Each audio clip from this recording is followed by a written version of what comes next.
오늘은 거룩하고 복된 주일입니다. 다 함께 자리에서 일어나셔서 인사 나누겠습니다. 반갑습니다. 하나님을 만납시다. 임례의 찬양을 드리겠습니다.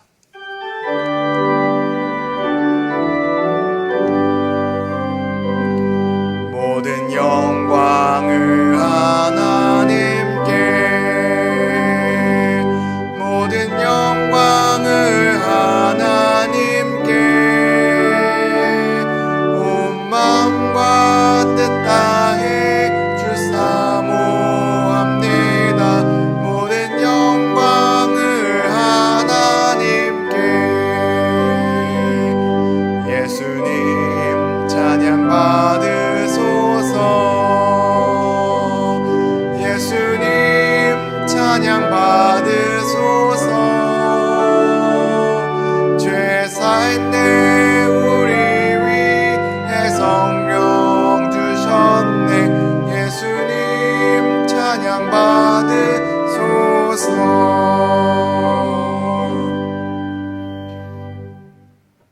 내가 주의 법도들을 택하였사오니 주의 손이 항상 나의 도움이 되게 하소서. 여호와여, 내가 주의 구원을 사모하였사오며 주의 율법을 즐거워하나이다. 오직 여호와는 그 성전에 계시니 온 땅은 그 앞에서 잠잠할지니라.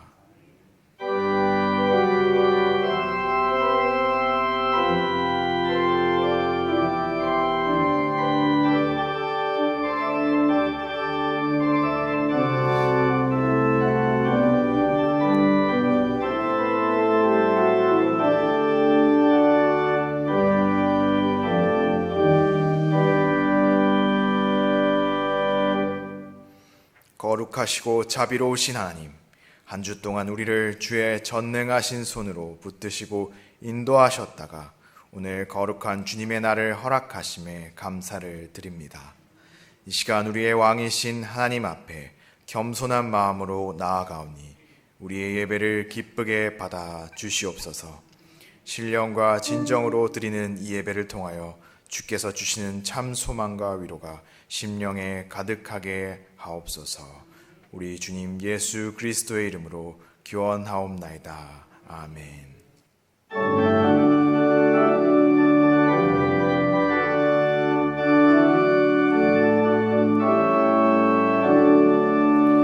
찬송으로 보답할 수 없는 그 사랑, 주님께 영광 할렐루야. 모두 함께 모여 찬송해. 주님께 영광 할렐루야. 하나님의 자녀여, 크게 찬송 부르며 밝고 거룩한 길로 기쁨으로 나아가 주의 보좌 앞으로 속히 들어가겠네. 주님께 영광 할렐루야. 만국 백성 천국에서 소리 높여서 주님께 영광 할렐루야. 영원토록 주의 공로 찬양하겠네. 주님께 영광 할렐루야. 하나님의 자녀여, 크게 찬송 부르며 밝고 거룩한 길로 기쁨으로 나아가 주의 보좌 앞으로 속히 들어가겠네. 주님께 영광 할렐루야.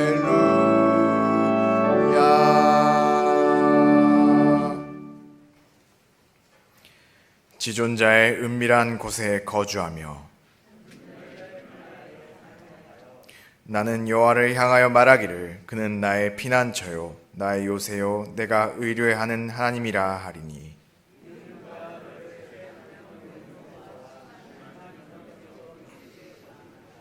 그가 너를 그의 깃으로 덮으시리니 내가 그의 날개 아래에 피하리로다. 1000명이 내 왼쪽에서 10,000명이 내 오른쪽에서 엎드러지나 그가 너를 위하여 그의 천사들을 명령하사. 함께 읽겠습니다. 하나님이 이르시되 그가 나를 사랑한즉 내가 그를 건지리라. 그가 내 이름을 안즉 내가 그를 높이리라. 아멘. 함께 사도신경으로 우리의 신앙을 고백하겠습니다. 나는 전능하신 아버지 하나님 전지의 창조주를 믿습니다. 나는 그의 유일하신 아들 우리 주 예수 그리스도를 믿습니다. 그는 성령으로 잉태되어 동정녀 마리아에게서 나시고 본디오 빌라도에게 고난을 받아 십자가에 못 박혀 죽으시고 장사된 지 사흘 만에 죽은 자 가운데서 다시 살아나셨으며 하늘에 오르시어 전능하신 아버지 하나님 우편에 앉아 계시다가 거기로부터 살아있는 자와 죽은 자를 심판하러 오십니다. 나는 성령을 믿으며 거룩한 공교회와 성도의 교제와 죄를 용서받는 것과 몸의 부활과 영생을 믿습니다. 아멘.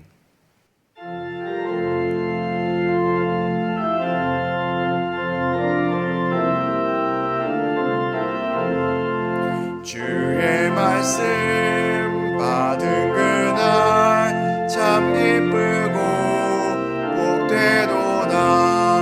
이 기쁜 마음 못 이겨서 온 세상에 전하노라. 기쁜 날 주 나의 죄 다 씻은 날 늘 깨어서 기도하고 늘 기쁘게 살아가리. 기쁜 날 주 나의 죄 다 씻은 날 이 좋은 날 내 천한 몸 새 사람이 되었으니 이 몸과 마음 다 바쳐서 영광의 주 늘 섬기리. 기쁜 날 주 나의 죄 다 씻은 날 늘 깨어서 기도하고 늘 기쁘게 살아가리. 기쁜 날 주 나의 죄 다 씻은 날 새 사람 된 그날부터 평안한 맘 늘 있으소. 이 복된 말 전하느니 나의 본분 삼았도다. 기쁜 날 주 나의 죄 다 씻은 날 늘 깨어서 기도하고 늘 기쁘게 살아가리. 기쁜 날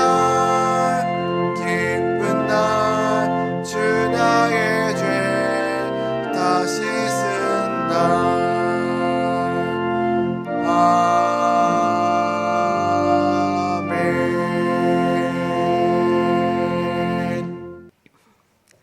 언제나 변함없이 우리와 함께 하시고 우리를 지켜주시는 하나님, 오늘도 저희가 오프라인과 온라인으로 예배드릴 수 있도록 허락해 주셔서 감사합니다. 코로나 상황으로 모두 함께 모여 예배드리지 못하지만 온라인으로 가정에서 예배를 드릴 수 있는 여건과 상황을 허락해 주셔서 감사합니다. 예배를 위해 보이지 않는 곳에서 수고하는 분들께 감사드리고 온라인 예배 가운데도 오프라인 예배와 동일한 은혜가 있기를 기도합니다. 가정에서 예배드리는 모든 성도님들께 일상생활과 믿음 생활이 조화를 이루고 믿음이 더 굳건해지는 기회가 될 수 있기를 소망합니다. 하나님 아버지, 2020년은 코로나 상황으로 저희 삶이 큰 영향을 받았고 많은 변화가 있었던 한 해였습니다. 그럼에도 불구하고 주님께서 저희에게 2021년 새해를 주셨고 아직 코로나로 인한 어려움이 계속되고 있지만 주님의 인도하신 가운데 조금씩 좋아질 것이라는 소망을 가지고 있음을 고백합니다. 하나님, 이를 위해 저희가 믿음을 잘 지켜가고 예배를 통해 주님을 깊이 만나기를 소망합니다.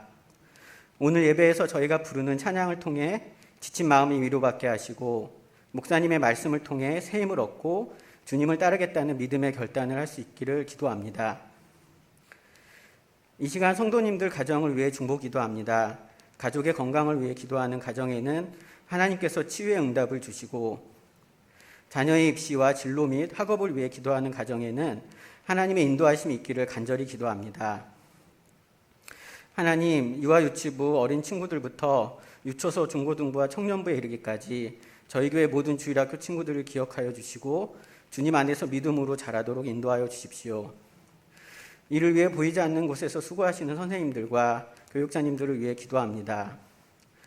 믿음의 선배로서 아이들을 잘 이끌고 부모님들과 믿음의 동역자로서 잘 협력할 수 있도록 지혜를 더하여 주십시오. 하나님 아버지, 코로나로 인해 주일학교 예배도 온라인으로 진행되고 있어 더욱 기도가 필요한 상황입니다. 온라인 예배를 통해 어린 주일학교 친구들이 믿음을 잃지 않고 신앙을 잘 지켜갈 수 있도록 주님께서 도와주시기를 기도합니다. 하나님 아버지, 지금 이 시간 코로나로 인해 작아지고 주변 환경 때문에 연약해지고 아무것도 할 수 없는 스스로의 한계 때문에 좌절하기도 하는 저희들의 모습을 돌아봅니다. 하지만 저희 모습 있는 그대로를 받아주시는 하나님의 은혜를 경험하는 오늘 예배가 될 수 있도록 주님께서 함께 해주실 것을 기대하며 이 모든 것을 예수님의 이름으로 기도합니다. 아멘.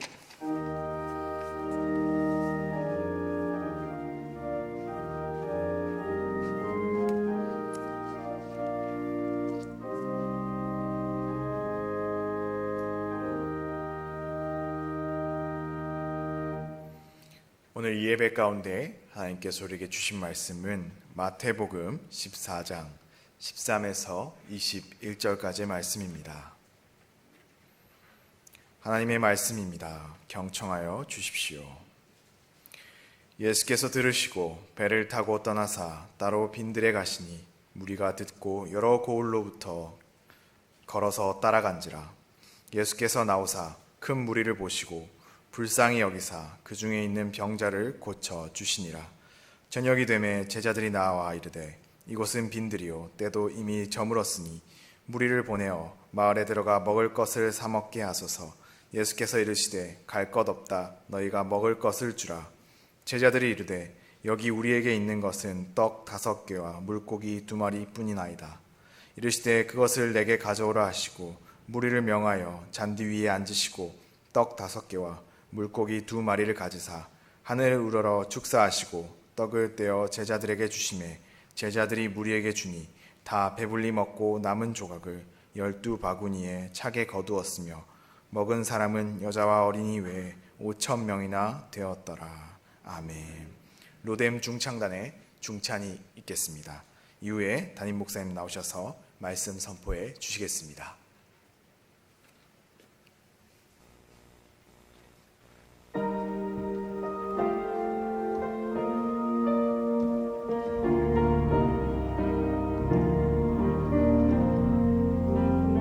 여호와는 나의 빛이요 나의 구원이시니 내가 누구를 두려워하리까.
예, 우리 코로나지만은 이렇게 멀리 떨어져 있지만은 서로 로뎀 중창단에서 이렇게 귀한 찬양을 준비해서 큰 은혜 받은 줄로 믿습니다.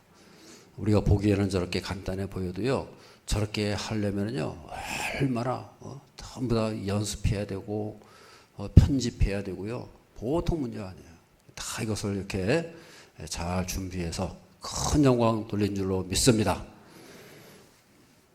오늘 본문의 말씀 보면은 광야에서 5,000명이 넘는 사람들을 먹여주시는 그런 기적이 나오고 있습니다. 성경은 기적의 책이라고 할 수가 있어요. 모든 것이 기적으로 가득 찬 그런 책이라고 할 수가 있습니다. 예수님께서 이 땅에 오신 것 자체가 기적인 거예요. 기적을 베푸시면서 이 땅을 사셨어요. 그리고 우주 최고의 기적이라고 할 수 있는 십자가와 부활의 기적을 우리에게 보여주신 것입니다. 그래서 우리가 예수님 안에서 산다는 것은 기적 가운데 살아가는 거예요. 오늘 오병이어의 기적도 여전히 우리 속에 나타날 수가 있다는 거예요. 예수님께서 함께 하시는 곳, 함께하는 공동체는 이와 같은 기적이 더 함께하고 나타나고 누리면서 살아가시는 저 여러분들의 삶이 되어야 할 줄로 믿습니다. 13절 말씀을 다 같이 읽겠습니다. 예수께서 들으시고 배를 타고 떠나사 무리가 듣고 여러 고을로부터 걸어서 따라간지라 그랬어요. 여기 보면은 예수님께서 들으셨다 그랬어요. 무엇을 들으셨느냐? 그 이전에 어떤 사건이 있었다는 거예요. 그 어떤 사건이냐? 마태복음 14장 10절에서 12절 말씀을 다 같이 읽겠습니다. 사람을 보내어 오게 해서 요한의 목을 베어 그 소녀에게 주니 그가 자기 어머니에게로 가져가니라. 요한의 제자들이 와서 시체를 가져다가 장사하고 가서 예수께 아뢰니라 그랬어요. 세례 요한이 순교 당하는 사건이 있었다는 거예요. 세례 요한이 헤롯을 향해 가지고요, 이 헤롯이 자기의 동생을 이제 취해 가지고 불륜을 행하니까 거기에 대해서 이 세례 요한이 날카로운 비판을 한 거예요. 살아있는 권력을 향해서도 거침없는 그 비판을 하니까 이 권력자들의 모습에서는 이 세례 요한이 너무나도 싫은 거예요. 너무나 버거운 상대가 되는 거예요. 없애고 싶어도 없앨 수가 없는 거예요. 마태복음 14장 5절 다 같이 읽겠습니다. 헤롯이 요한을 죽이려 하되 무리가 그를 선지자로 여김으로 그들을 두려워하더니 그랬어요. 세례 요한은 당대 최고의 선지자입니다. 그가 말 한마디 하게 되면요, 많은 백성들이 그 말씀을 듣고 따라가고 그 말씀을 사모하면서 다 나왔다는 거예요. 그런 이 요한이 권력자들의 보기에는 눈의 가시 같은 존재라는 거예요. 죽이고 싶어도요, 그 백성들이 선지자로 여기고 있다는 거예요. 그러니까 못 죽이는 거예요. 백성들을 무서워서 못 죽이는 거예요. 그런데 이 눈의 가시 같은 존재인 세례 요한을 결국은 이 헤롯이 죽이게 되는 거예요. 헤롯 아내인 헤로디아의 생일날 그 딸인 샬로메가 나와가지고 춤을 춥니다. 이상한 춤을 추니까 거기에 헤롯이 빠져들어가지고는 그래가지고 뭐라 그럽니까? 네 소원이 뭐냐? 무엇이든지 들어주겠다. 그런 말을 하는 거예요. 그러니까 옆에 있던 헤로디아가 옆에서 부축입니다. 감옥에 갇혀있는 세례 요한의 머리를 잘라와라 그래라. 그래서 쟁반에 담아서 달라 그래라. 얼마나 아주 악한 일입니까? 결국은 헤롯 왕도 자기가 한 말이 있으니까 그 모녀의 소원대로 세례 요한의 목을 베어가지고 쟁반에 담아가지고 그걸 가지고 오는 거예요. 그러면서 막 즐기면서 파티를 하고 있는 거예요. 헤롯의 그 경솔함의 극치와 헤로디아의 그 사악함의 극치가 만들어낸 그런 사건이 벌어진 거예요. 예수님께서 일찍이 세례 요한을 일컬어서요, 여인이 낳은 자 중에 가장 큰 자라고 말씀하셨어요. 최고의 선지자라고 말해요. 가장 의로운 선지자. 하나님께서 쓰시는 가장 큰 의로운, 크고 의로운 선지자라는 말이에요. 그런데 불의한 권력을 가진 그 헤롯에게 그 탐욕과 쾌락을 위해 가지고 그 여자 말 한마디에 그 선지자의 목숨을 파리 목숨처럼 날려버린 거예요. 그것도 자기들의 파티에서 놀이개로 삼고 선지자 이름을 완전히 능멸해버린 거예요. 그 당시 사회가 얼마나 불의하고 무지막지한 사회였는가를 말씀하고 있는 거예요. 여러분, 세례요한을 백성들이 왜 따라갔습니까? 왜 존경했어요? 그 시대에 하나님 말씀을 전하는 선지자였다는 거예요. 저 위로부터 하나님께서 주시는 그 말씀을 전하고 그 시대에 큰 빛을 발했던 거예요. 그런데 그 선지자의 목을 잘라가지고 생일 파티에 놀이개로 삼고 그걸 뭘 말합니까? 하나님의 이름을 완전히 짓밟아버린 거예요. 백성들의 그 영적 자존심을 완전히 짓밟아버린 거예요. 오늘 본문의 13절에서는 예수님께서 들으셨다는 것이 바로 그것을 들었다는 거예요. 세례 요한의 불행한 순교의 소식을 들은 거예요. 13장에서는 천국을 말씀하셨고요.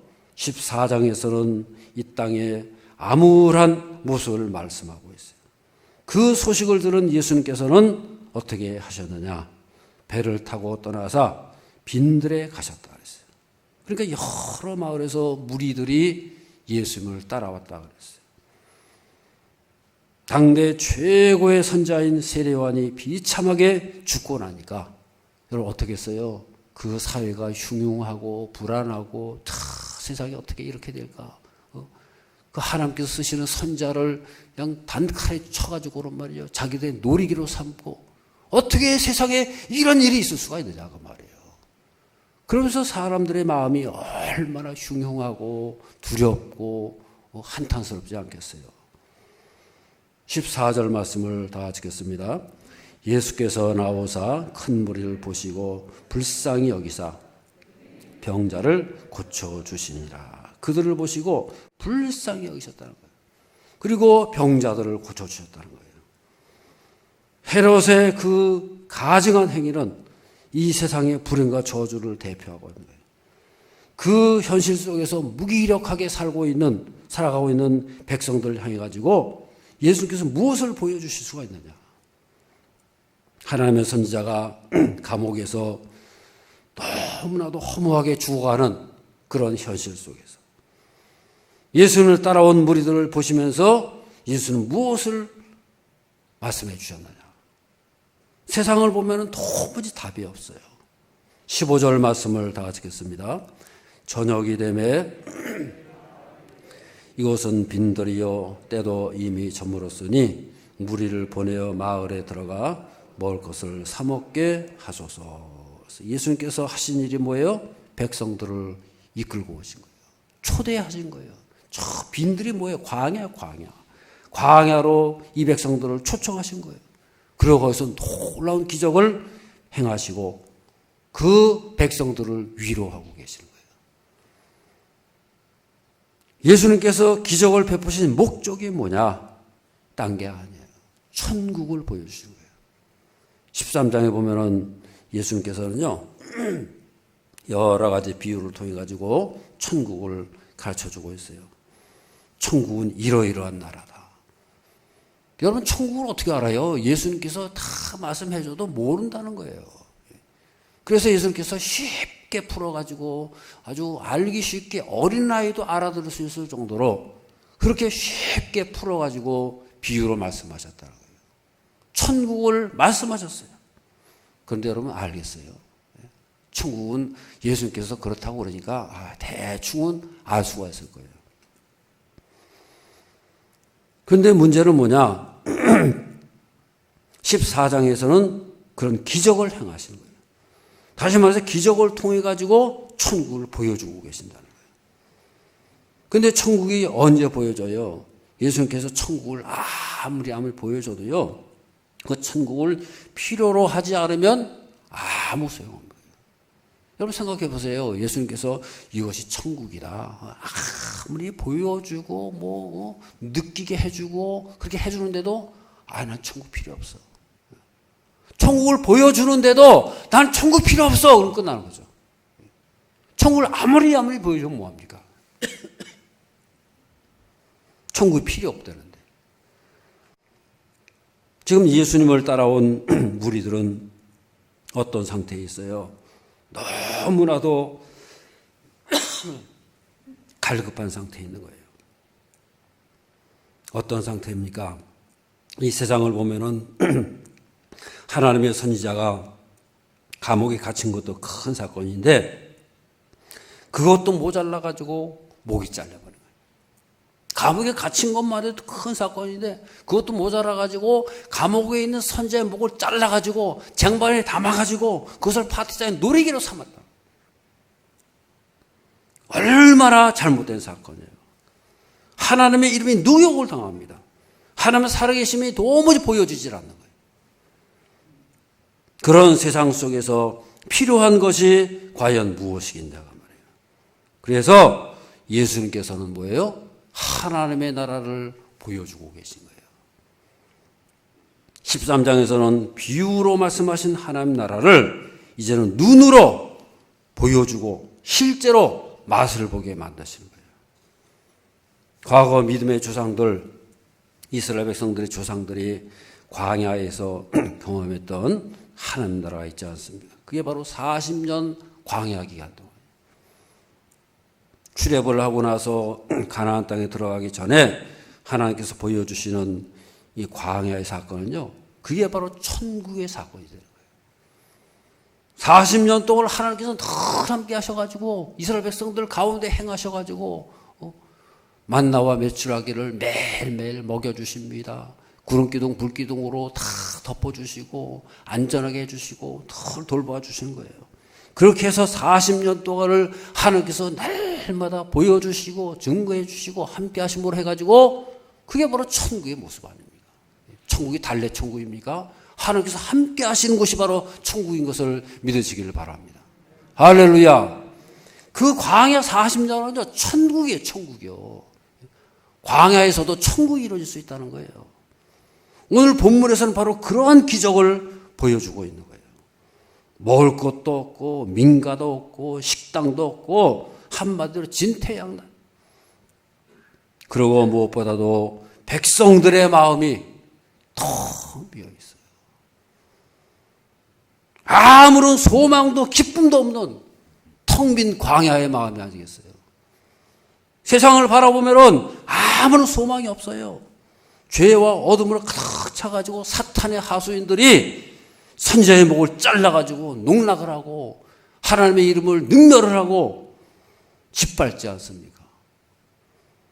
그 살고 싶지 않은 세상을 나와가지고 예수님을 따라온 백성들에게 과연 무엇이 필요하겠느냐? 예수님께서는 그 백성들에게 하늘나라를 보여주신 거예요. 하늘의 위로를 보여주시는 거예요.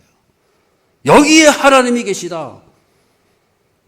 그 메시아를 필요로 하는 곳에 천국을 보여주는 거예요. 바로 그런 사람들에게 천국이 보이는 것을 믿으시길 바랍니다. 필요로 하는 사람, 갈급한 사람의 천국이 보여지는 거죠. 아니, 나 천국 필요 없어. 그런 사람에게 천국이 보여지겠어요? 느껴지겠어요? 아무리 보여준들 예수님께서 행하신 기적이 과연 무엇을 의미하느냐? 그것이 중요하다는 거예요. 그래서 우리는요, 그 기적 자체보다도 그 기적의 의미가 뭐냐, 기적이 무엇을 우리에게 말해주느냐, 그 기적을 통해서 하나님께서 무엇을 말씀하고 계시느냐, 그 메시지, 그것을 우리가 깨달아야 된다는 거예요. 기적을 베푸셨는데 그 기적이 그냥 쇼로 끝난다. 무의미한 거예요. 아무런 의미가 없는 거예요. 그 기적은 실패한 기적이에요. 우리가 알아야 할 것은요, 하나님께서 베푸시는 기적은 쇼가 아니에요. 구경거리가 아니에요. 우리가 즐거워하면서 뭐 박수 치면서 환호하는 그건 구경거리가 아니에요. 목숨이 왔다 갔다 하는 실제 상황에서 일어나는 그러한 기적이라고 말해요. 헤롯 같은 불의한 권력은 사람의 목을 잘라다가 파티를 즐깁니다. 그것이 바로 이 세상의 현장이에요. 사탄이 역사하는 세상의 현장이에요. 우리의 현장은 어떻습니까? 그 세상이 능멸하고 무시하는 그 하나님께서 여전히 살아계셔가지고 우리를 위로해 주시고 찾아오시고 임재하시고 그들과 자비를 베풀어 주시는 그런 생명의 현장이 되는 것을 믿으시길 바랍니다. 우리 현장은 바로 그런 현장이라는 거예요. 그게 바로 기적이라는 거예요. 여러분, 우리 인생이 그렇지 않습니까? 소망이 안 보여요. 앞뒤 좌우가 다 막혀 있을 때에 하나님께서 기적을 행하시는 거예요. 그런데 우리는 미련하고 무지몽매해가지고요, 못 보고 못 느끼고 못 깨닫고 살아가는 거예요. 우리는 우리 인생의 매 순간마다 하나님께서 그의 백성들에게 오셔가지고 지켜주시고 인도해 가시는 것을 믿으시기를 바랍니다. 성경에 나오는 기적에 대해서 어떤 사람들은 그렇게 물어요. 요즘은 기적이 없어졌다고.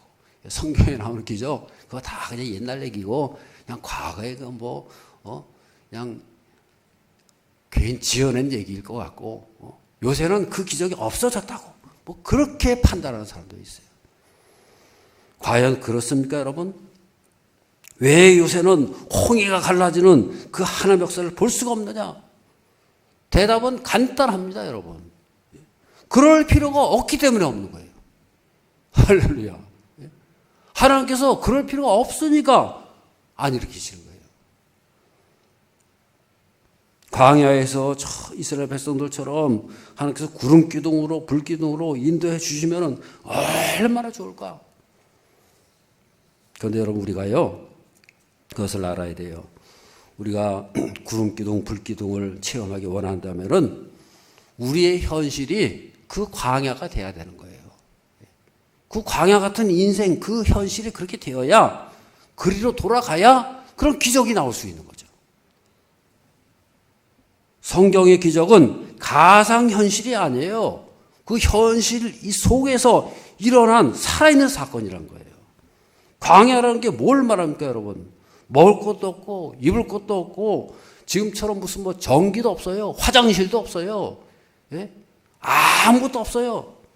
자동차도 없고 가스도 없고 그런 상태에서 살아가야 되는 거예요.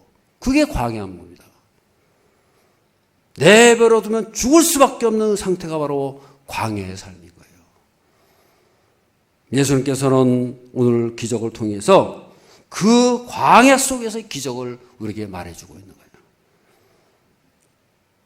예수님께서는 지금 이 사건을 통해 가지고 광야의 기적을 우리에게 말해주고 있는 거예요.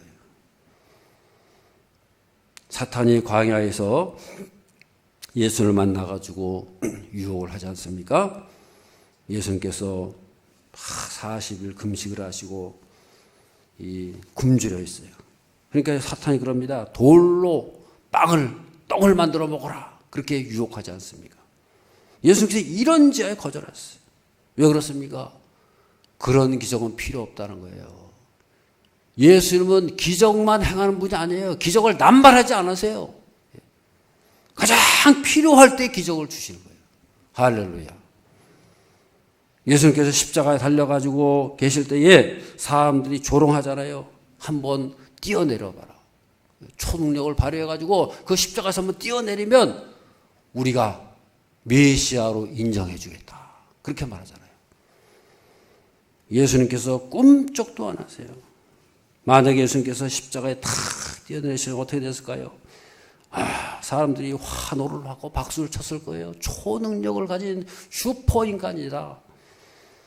아니면 높은 능력을 가진 사람으로 평가받았을 거예요. 그런데요, 그거 가지고는 세상을 구원할 수 없다는 거예요. 그거 한번 멋진 묘기를 펼쳤다 그래가지고 세상을 구할 수 있습니까?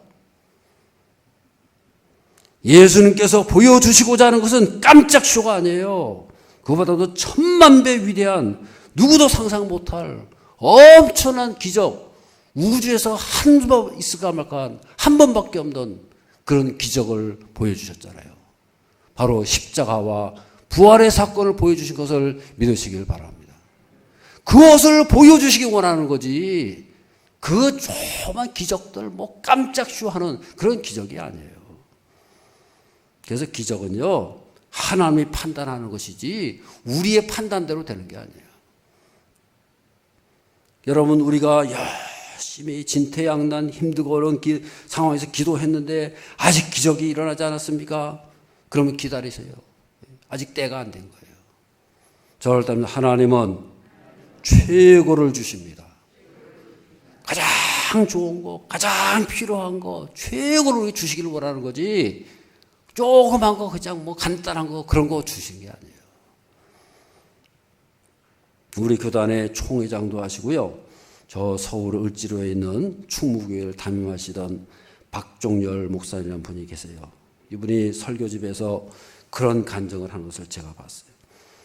6.25 때 피난을 갔는데 교회를 하시는데 얼마나 고생이죠. 그 당시에 뭐 목사님들도요, 다 먹을 거 없으니까 이런 일 저런 일 다 해야 되고 힘들고 고단하고, 그러면서 또 교회 와가지고 설교도 해야 되고 새벽기도도 해야 되니 얼마나 힘들겠어요. 설교 준비할 시간도 없고 여유도 없는 거예요. 그런데 놀라운 것은요, 하나님께서 꿈속에서 설교를 다 주시는 거예요. 본문, 제목, 서론, 결론, 본론, 서론, 본론, 결론 해가지고 꿈을 꾸면요, 그 속에서 하나님께서 몽땅 다 그냥 주시는 거예요. 얼마나 좋겠어요. 저도 좀 그랬으면 좋겠는데 전혀 그런 경험 없어요. 그래가지고 그분이 강단에 딱 서면요, 그냥 꿈꾼 얘기하는 거예요. 그냥요.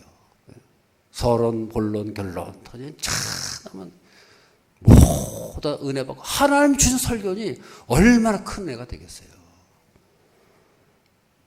설교가 아니라 꿈꾼 얘기하는 거예요. 얼마나 신비하겠어요.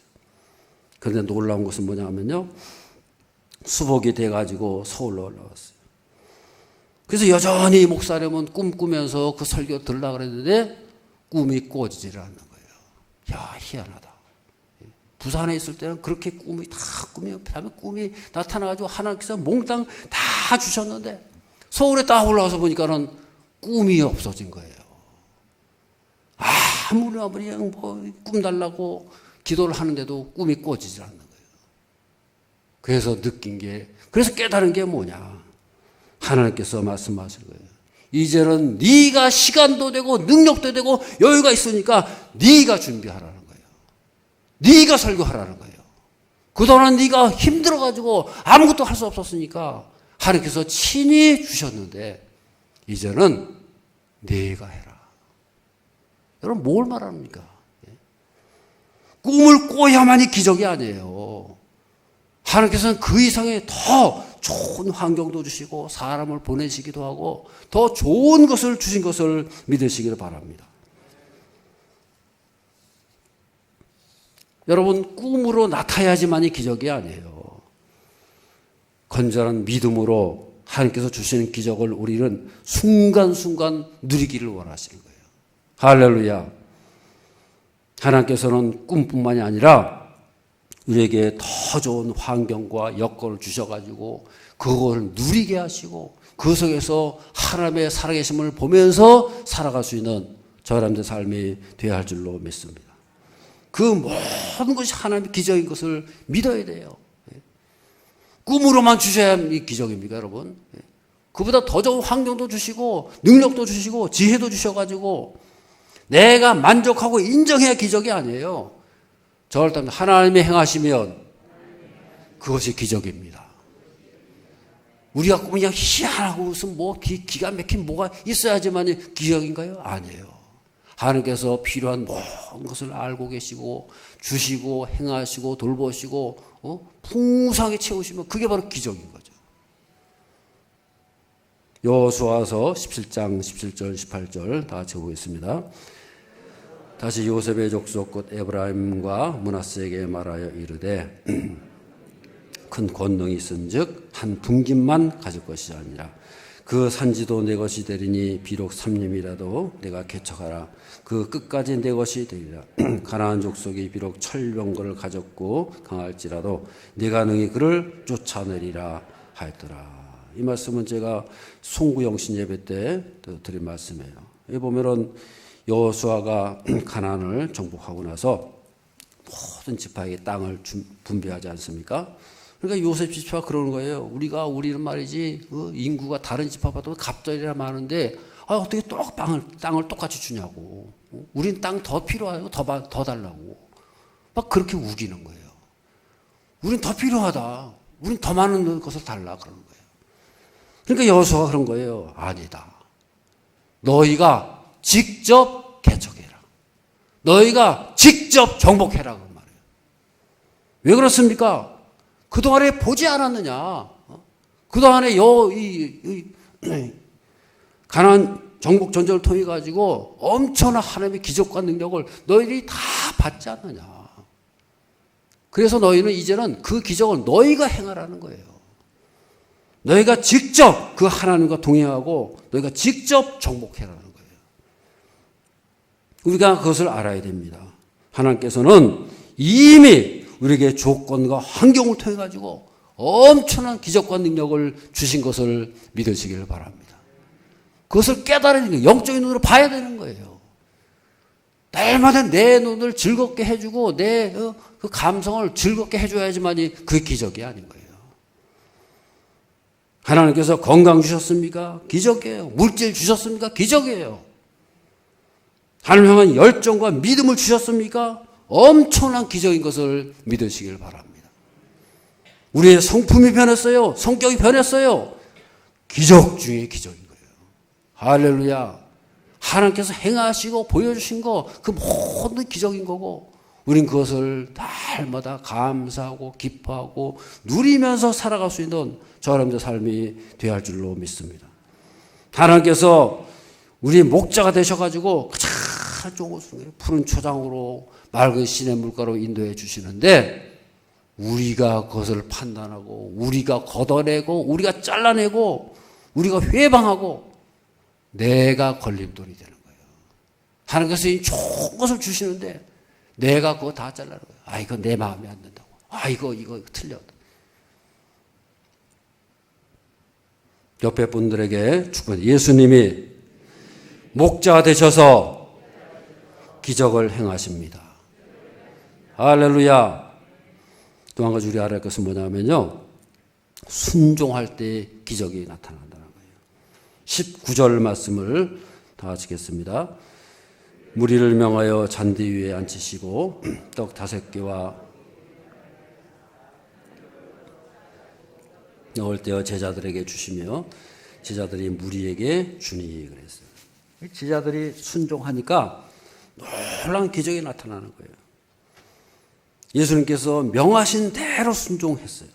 마태복음 14장 16절 말씀을 보겠습니다. 예수께서 이르시되 갈 것 없다. 너희가 먹을 것을 주어라. 그렇게 말씀하고 있는 거예요. 이것은 조금 있으면 나타날 기적을 말씀해 주고 있는 거예요. 기적이 나타날 거니까 너희가 먹을 것을 주어라. 그러니까 이것만 들으면 이 제자들이 이해가 되지 않아요. 예를 들면 그런 거예요. 제가 오랜만에 친구를 만났어요. 그 친구는 돈이 많은 사장님이에요. 그래서 제가 큰 소리 칩니다. 아, 목사가 무슨 돈이 있어요? 그러니까 제가 그 친구를 만났으니까 너무너무 반가워요. 그래서 제가 그럽니다. 야, 오늘 내가 한턱 크게 낼 거니까 돈은 네가 내. 보통 그러잖아요. 우리가 내가 한턱 쏠 테니까 돈은 네가 내라. 너 돈 많잖아. 네가 내라. 그럴 수 있잖아요. 바로 그렇다 그 말이에요.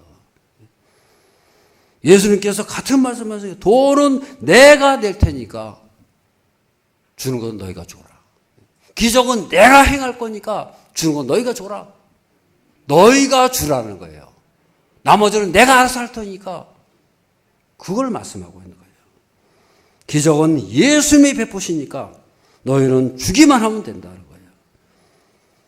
예수님께서 여러분 일일이 다 설명하잖아요. 예수님께서 제자들을 앉혀놓고 내가 앞으로 이렇게 기적을 행할 거니까 너희는 이렇게 하면 돼. 알겠어?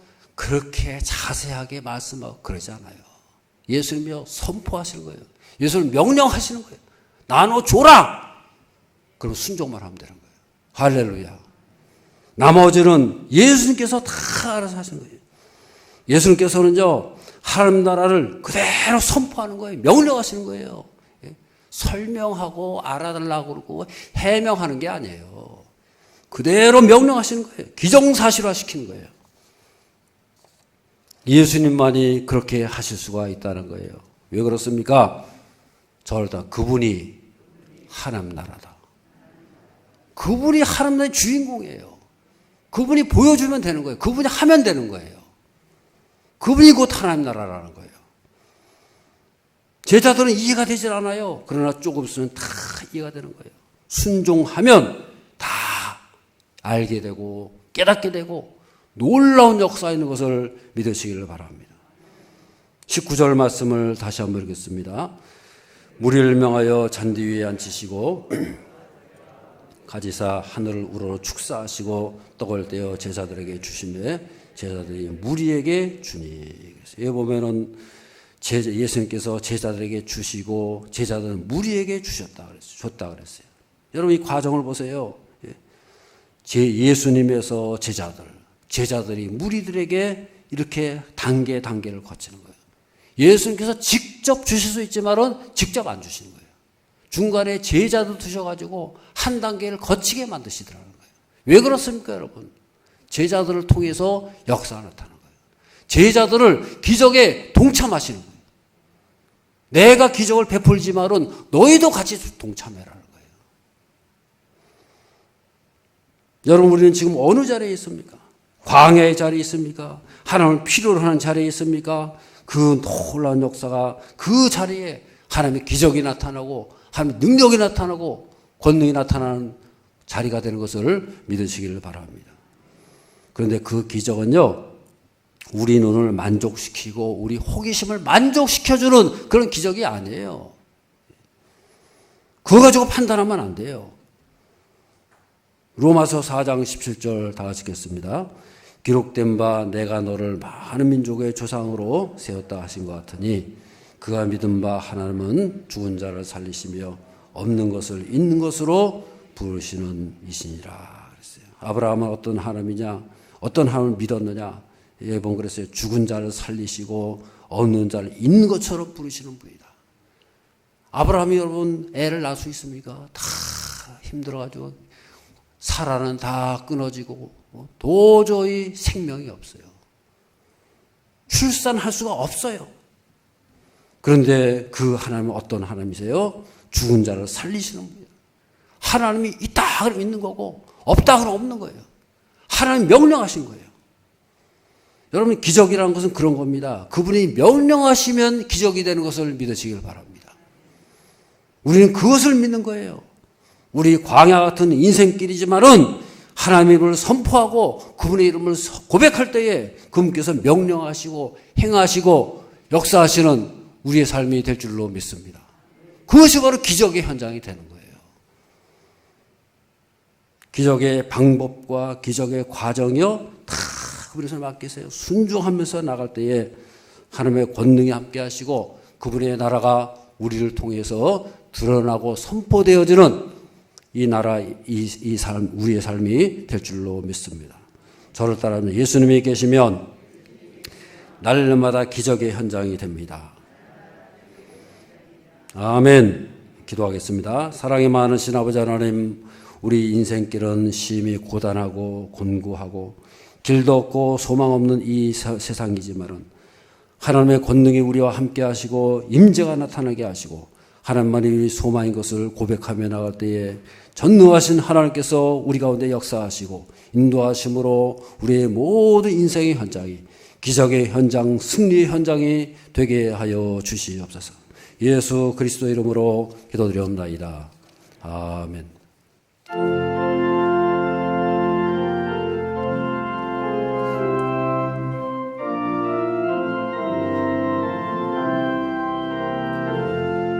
주 예수님 내 맘에 오사 날 붙들어 주시고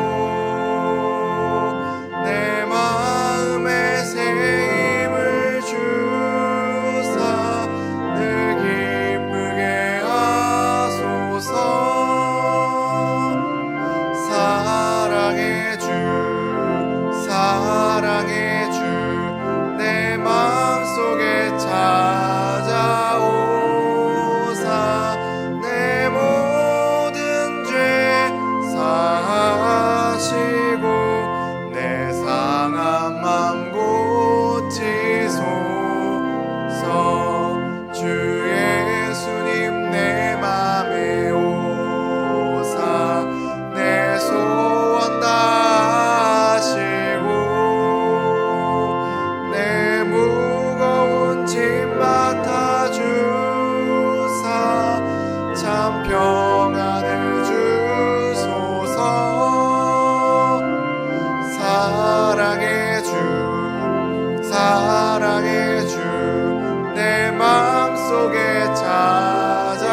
주옵소서. 사랑의 주 사랑의 주 내 마음속에 찾아오사 내 모든 죄 사하시고 내 상한 맘 고치소서.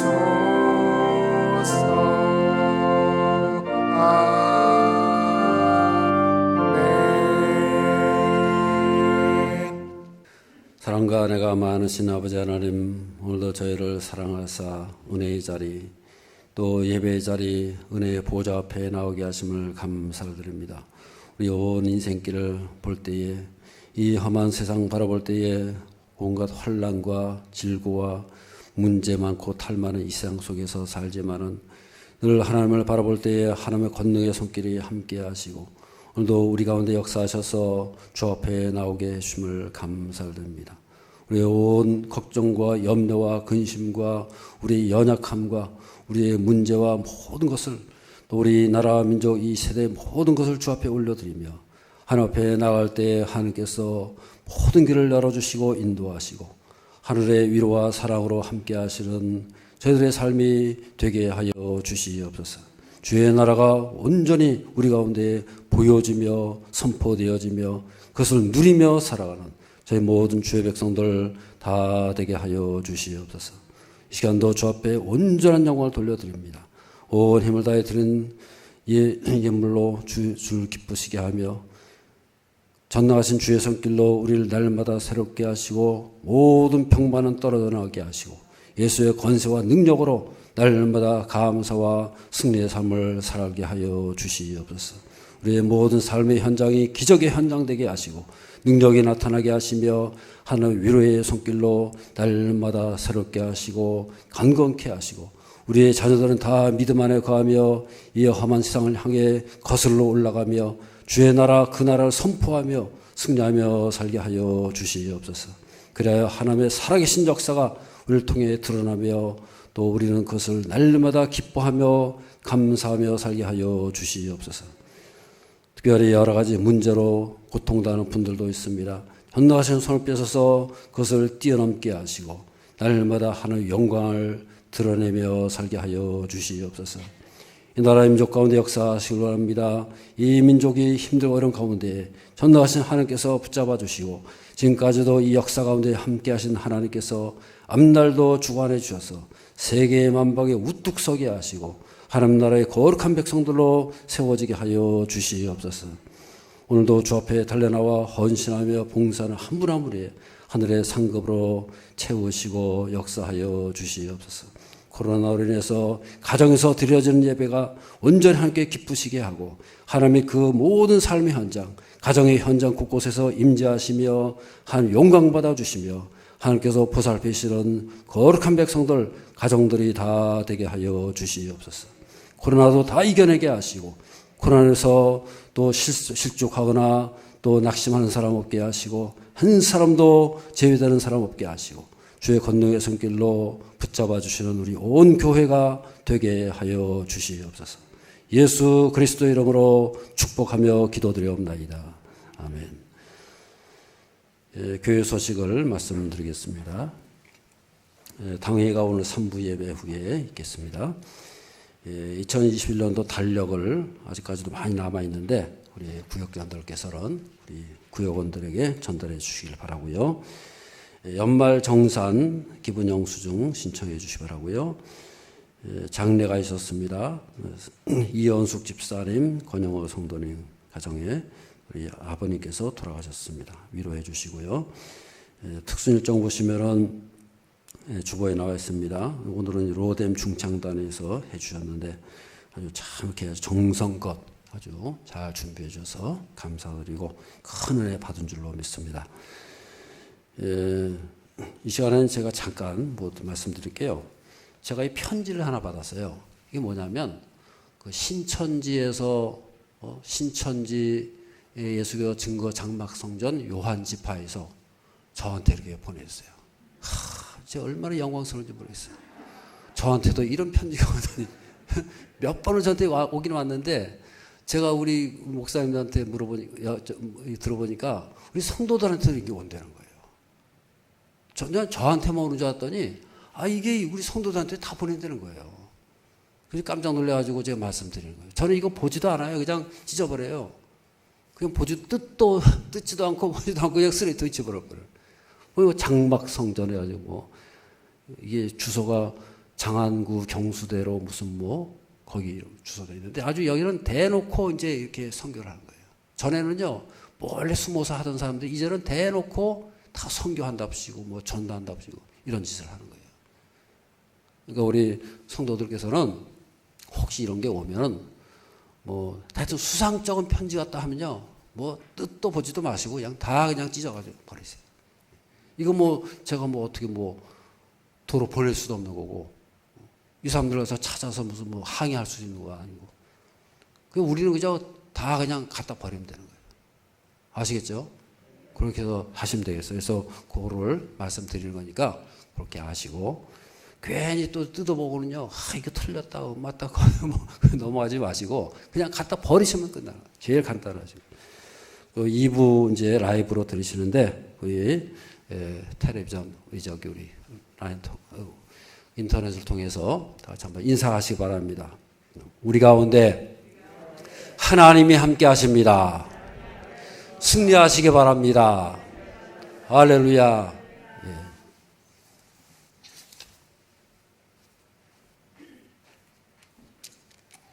지난주 생일을 맞으신 분이나 오늘 새로 오신 분은 손을 들어주시기 바랍니다.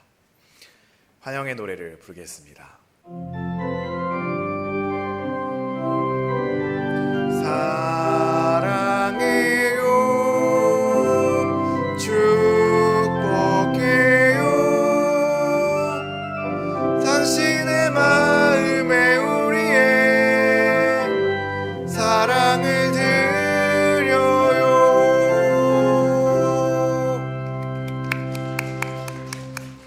다 함께 이번 주 암송 말씀을 확인해 보겠습니다.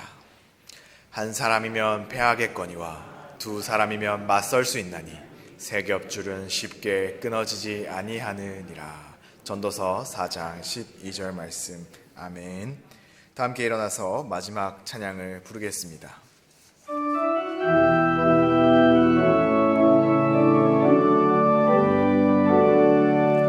내 평생 사는 동안 주 찬양하리. 여호와 하나님 찬양하리. 주님을 묵상함이 즐겁도다. 내 영혼 주 안에서 참 기쁘리. 내 영혼아 주님을 송축하라. 내 영혼아 주님을 찬양하라.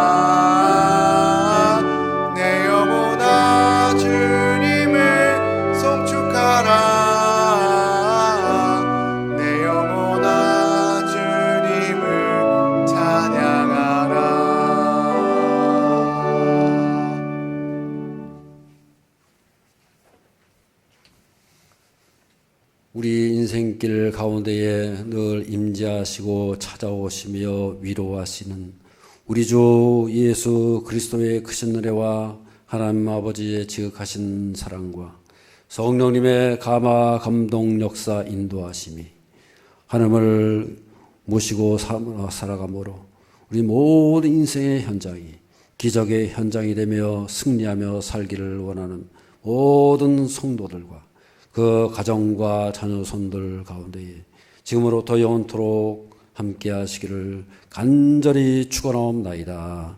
아멘.